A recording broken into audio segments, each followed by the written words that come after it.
Saya mendukung penuh proses di MKD. Saya menghormati proses yang ada di MKD.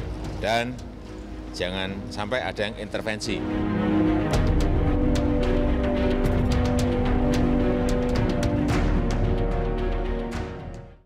Ya, menjelang sidang pada 30 November mendatang, sejumlah partai politik menyiapkan kuda-kuda, termasuk mengganti wakil mereka di Mahkamah Kehormatan Dewan. Kita simak data berikut ini. Inilah komposisinya fraksi yang mengganti personelnya di MKD. Golkar ada 3 orang berganti, betul Pak Ridwan? Betul. Ya, PDI Perjuangan 1 orang, mestinya Pak Henry. Ya. Kemudian Nasdem 1 orang, masuk adalah Akbar Faisal. Kemudian PAN masuk 2 orang, Demokrat 1 orang berganti. Betul-betul sebuah pertandingan yang kemudian kalau kita main sepak bola kata Mas Bas itu sudah berubah.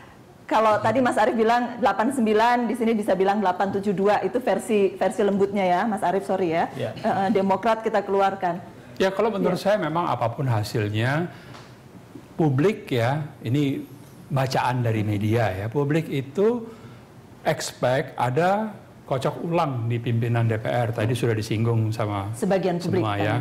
Sebagian publik, mungkin sebagian besar publik. Mungkin ya, susah diukurnya. Tapi saya kira nanti ada jajak mendapat survei termasuk dari Kompas tentang bagaimana persepsi publik terhadap pimpinan DPR sekarang ini. Yang lebih penting lagi, belum keluar ya hasilnya? Belum. Belum. Yang lebih penting lagi, saya mau menanggapi Pak Bae tadi ya. Memang kalau soal apa ya, kasusnya ini memang menarik dan betul kita nggak boleh presumption ya, prasangka, belum ada bukti loh, barangnya sendiri apa isinya kita belum tahu, kan menebak-nebak.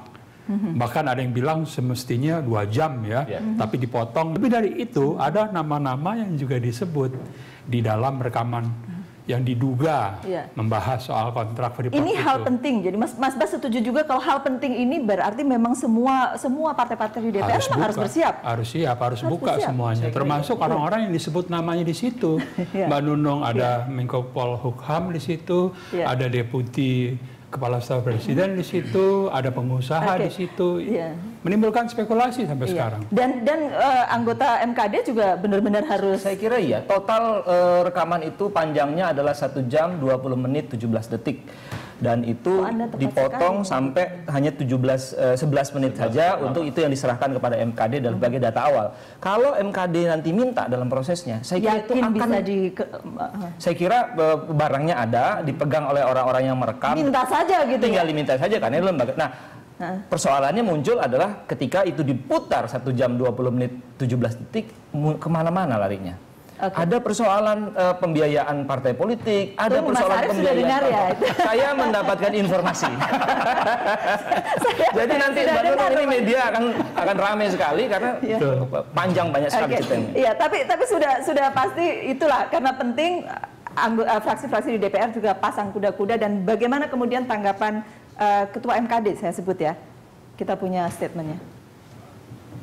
Ya, jadi sepenuhnya itu pertimbangan fraksi, apakah fraksi melihat itu atau tidak, ya itu silahkan saja gitu. Berarti selaku Ketua MKD itu Bapak tinggal menyetujui saja? Mengakomodir saja, iya. Ada memberikan pertimbangan juga? Enggak.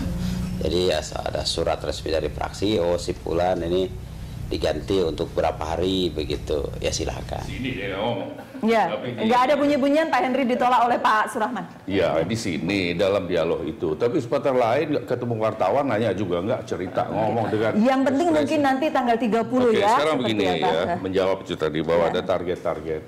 Kalau dari fraksi PDI Perjuangan, ya saya memaknainya dengan menugaskan saya.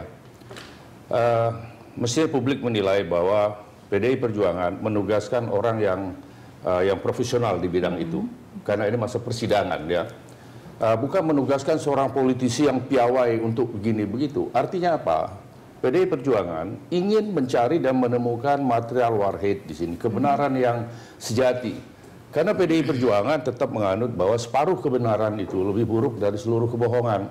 Jadi jangan terlalu berprasangka bahwa PDI Perjuangan mempunyai target kocok ulang dan sebagainya, itu kan dikait-kaitkan dengan berbagai peristiwa masa lalu. Karena Tapi dalam kasus ini PDI Perjuangan menugaskan, karena hanya satu kan yang diganti, yaitu saya. Satu. Kita maknai bahwa fraksi saya melihat latar belakang saya sebagai seorang praktisi selama tidak kurang dari 37 tahun misalnya. Apa saya mau bilang sama seperti Pak Ridwan tadi, kebetulan waktunya tepat saja penggantiannya pas ini kasus Pak Setia Novanto. Tapi orang beranggapan bahwa sekarang begini, ini masing-masing pasang squadnya masing-masing. Apa namanya Pak Prakosa, kebetulan belakangan ini mempunyai kesibukan yang sangat luar biasa. Dicarikan siapa orang yang pas adalah saya. Begitu saya muncul, mulai serangan untuk menolak saya. Gitu loh. Itu lihat nanti tanggal 30 kalau masih. Sudah ditolak nggak apa-apa, tapi kalau udah masalah pribadi atau ini saya harus begini juga gitu. Apapun, Pak Henry, saya boleh potong yang itu ya. Nanti kita tunggu saja tanggal 30 bagaimana kemudian nambahkan dulu. Tapi bagaimana persoalan penggantian ini kan selalu langka dilakukan oleh fraksi-fraksi tidak terkecuali Partai Golongan Karya. Negatif saja pikirannya, seperti Mas Bas tadi mengatakan itu. Sebenarnya harus diartikan bahwa pergantian adalah mencari orang-orang yang memiliki kapasitas, diyakini mampu kebersihan jiwanya untuk mempertahankan marwah Dewan Perwakilan Rakyat melalui MKD. Kan itu pikirannya sebenarnya. Tapi kalau sudah begitu kita masuk pergantian, oh ini mempertahankan Pak Novanto kalau Partai Golongan Karya, negatif semua yang kita tidak tampilkan. Sebenarnya sih saya tidak merasa sesuatu yang salah kalau kemudian wakil dari partai membawa misi partainya masing-masing. Artinya kemudian kalau mau kalau mau bergerak diganti itu seperti penggantian skuad sepak bola begitu kan? Boleh jangan lupa hampir semua media mempersoalkan pergantian ini. Bukan negatif kok Pak Bayu. Artinya penelitian memuat persoalannya gitu. Bukan negatif karena media sudah membaca ya. Ini kalau menurut pandangan kami ya, media sudah membaca akan terjadi sesuatu yang besar dalam sidang MKD. Dan katanya partai-partai memang mendukung. Mungkin ada 1-2 partai yang nggak mengarah ke pergantian pimpinan. Kalau feeling saya akan terjadi kok. Saya kira Bang Ridwan juga nggak usah defensif juga, ya kan? Bukan defensif. Faktanya adalah dari Partai Golkar, partainya Setia Novanto. Kawannya Setia Novanto kita semua juga tahu. Tunggu dulu. Tidak apa-apa juga. Saya ingin mengatakan begini, Setia Novanto itu tidak bisa kita bela semata-mata di partai, Pak. Dia kita mesti bela sebagai figur anggota Dewan Perwakilan Rakyat Republik Indonesia sekaligus Ketua Dewan Perwakilan Rakyat Republik Indonesia. Secara kebetulan dia berada pada Partai Golongan Karya. Andai kata PDIP punya juga akan kita bersikap yang sama. Yang dibela itu bukan Setia Novanto, tapi kebenaran yang dia miliki. Pada akhirnya mengarah ke kebenarannya.